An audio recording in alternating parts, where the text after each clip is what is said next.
বেঁচে যে আছি এটাই আশ্চর্য ব্যাপার। সকালে দাঁত মাজার জন্য টুথপেস্ট নিলাম, এর মধ্যে নাকি ক্যান্সারের উপাদান।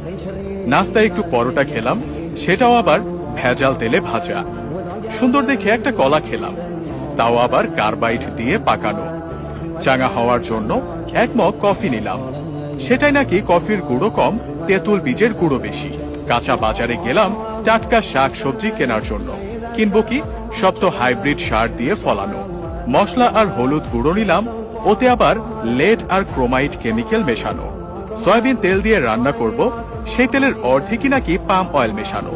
মাছ মুরগি খাবো, কিন্তু সেগুলোকে ভেজাল পোল্ট্রি ফিড খাইয়ে বড় করা হয়। গরমের দিনে একটু তরমুজ খেতে মন চাইলো, সেটা নাকি পটাশিয়াম পারম্যাঙ্গানেট দিয়ে লাল করা। বাচ্চাকে আমলিচু খাওয়াবেন, ওগুলোও তো আবার ফরমালিন দেয়া। একটু মিষ্টি খেতে মন চাইলো, জিলাপি নিলাম, সেটা নাকি পোড়া মোবিল দিয়ে মচমচে করা। ইফতারে গলা ভেজাতে শরবত খাবো, তাতে মেশানো হয়েছে ক্ষতিকর রং আর কেমিক্যাল। খেজুর কিনলাম, চড়া দাম নিয়ে ধরিয়ে দিল 3 নম্বরই খেজুর। ইফতারে মজা করে মুড়ি মাখানো খাবো, সেই মুড়ি ইউরিয়া দিয়ে ফোলানো।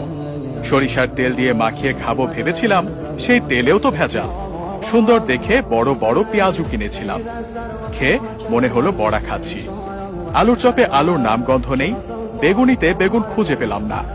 সবজি চপ মুখে দিয়ে মনে হলো খড়কুটো চিবাচ্ছি। প্রোটিনের জন্য গরম দুধ খাওয়া দরকার, কিন্তু গাভীর পিটুইটারি গ্রন্থিতে ইনজেকশন দিয়ে নাকি অতিরিক্ত দুধ দোয়ানো হয়, তারপর আবার মেশানো হয় 1 বালতি পানি। এত ভেজাল খাওয়ার পর 2-একটা ঔষধ না খেলে তো শরীর টিকবে না। কিন্তু ঔষধ যে খাবো, বেশিরভাগ ঔষধ খেলেই হয় সাইড ইফেক্ট, বাকিগুলো আবার শরীরে কাজই